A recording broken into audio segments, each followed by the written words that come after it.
Assalamualaikum warahmatullahi wabarakatuh. Alhamdulillahirabbil alamin.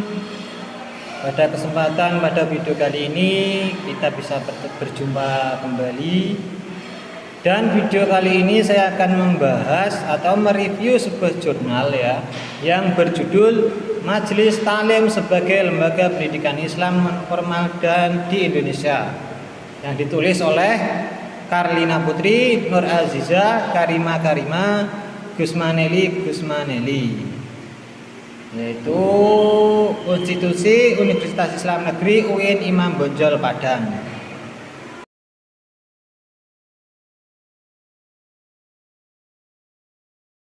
Volume 2 nomor 2 Maret tahun 2024.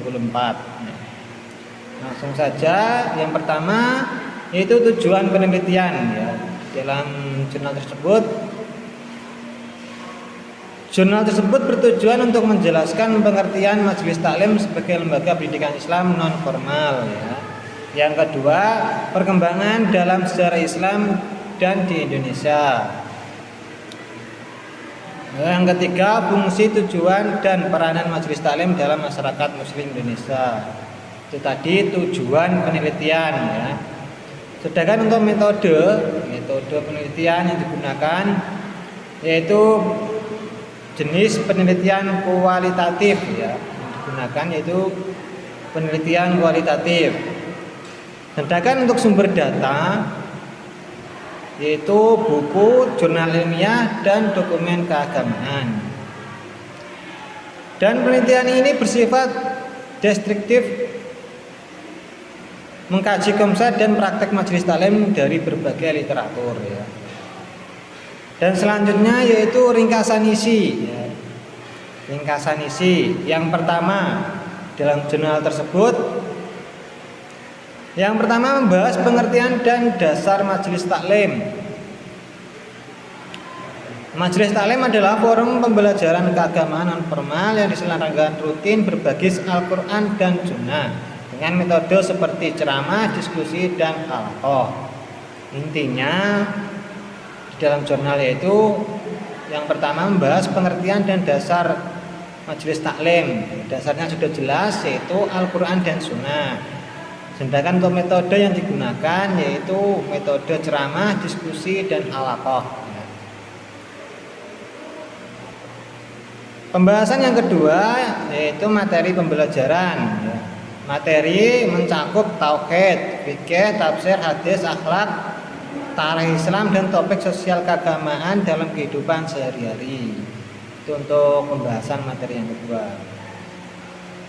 Untuk materi yang ketiga yaitu sejarah perkembangan, yaitu membahas dimulai sejak masa Nabi Muhammad SAW di Mekah dan Madinah, berkembang melalui masjid-masjid sehingga ke Indonesia melalui dakwah para wali. Jadi perkembangan Majelis Taklim yaitu mulai dari Nabi Muhammad SAW hijrah dari Mekah ke Madinah, terus berkembang melalui masjid ke masjid sampai masuk di Indonesia, dan melalui dakwah para wali. Para wali kan juga begitu berpindah-pindah dari masjid, dari pasar dari langgar, musola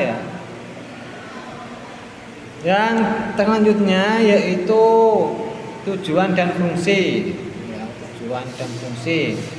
Majelis Taklim bertujuan meningkatkan pengetahuan agama, mempererat silaturahim, dan membentuk karakter Islam. Fungsinya mencakup fungsi keagamaan, sosial budaya, pendidikan, dan ketahanan bangsa. Jadi fungsinya fungsi Majelis Taklim yaitu mempererat silaturahim yang tidak pernah ketemu karena berkumpul di satu majelis, maka bertemu mempererat silaturahim, membentuk karakter terus membentuk sosial budaya dan mempererat kesatuan. Yang selanjutnya yaitu peranan dalam masyarakat. Pembahasan yang selanjutnya yaitu peranan dalam masyarakat sebagai sarana dakwah. Majelis Taklim yaitu seperti rekreasi rohani ya, dialog antara umat ulama dan umat serta media penyampaian gagasan keagamaan ya. Jadi majelis taklim itu juga sebagai sarana dakwah, juga rekreasi kerohanian ya, mengolah apa itu? Mengolah rohani ya. Mengolah rohani kita ya. Tentang keagamaan. Selanjutnya yaitu kelebihan artikel ya. Saya akan membahas tentang kelebihan artikel.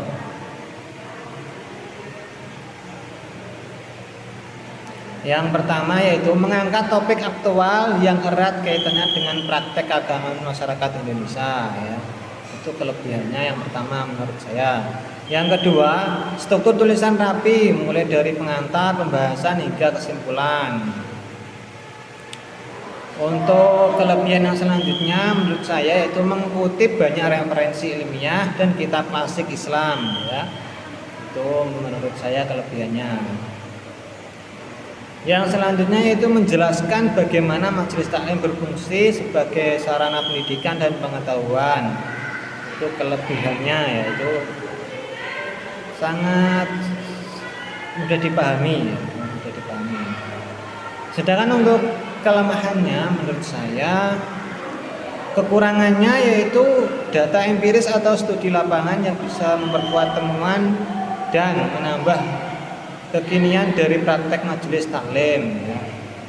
Kurangnya data empiris ya. Apa data empiris atau studi lapangan ya. Studi lapangan, jadi tidak langsung terjun ke lapangan karena ini berbentuk apa, hanya penjelasan ya. Yang kedua, penjelasan tentang problematika majelis taklim di era digital atau modern masih minim ya. Ini menjadi apa, kelemahannya juga yang menurut saya, yaitu penjelasan tentang majelis taklim di era digital ya, itu belum dijelaskan sama sekali ya. Yang ketiga, tidak ada pembahasan perbandingan antara berbagai bentuk majelis taklim, misalnya perkotaan versus pedesaan, tradisional dan modern ya. Ini sangat menarik sekali ya. Yaitu majelis taklim pastinya berbeda-beda di setiap tempat. Seperti misalnya di perkotaan ya, mungkin mulai dari jamuan atau dari dekorasi atau gimana ya, pasti berbeda antara pedesaan ya, di antara pedesaan atau yang di pelosok-pelosok ya, di pelosok-pelosok negeri seperti di Indonesia kan masih banyak apa itu daerah-daerah yang masih belum terjangkau ya. Mungkin itu saja yang bisa saya sampaikan ya, kurang lebihnya saya mohon maaf yang sebesar-besarnya. Dari saya, wallahu muwaffiq ila maqthoriq. Wassalamualaikum warahmatullahi wabarakatuh.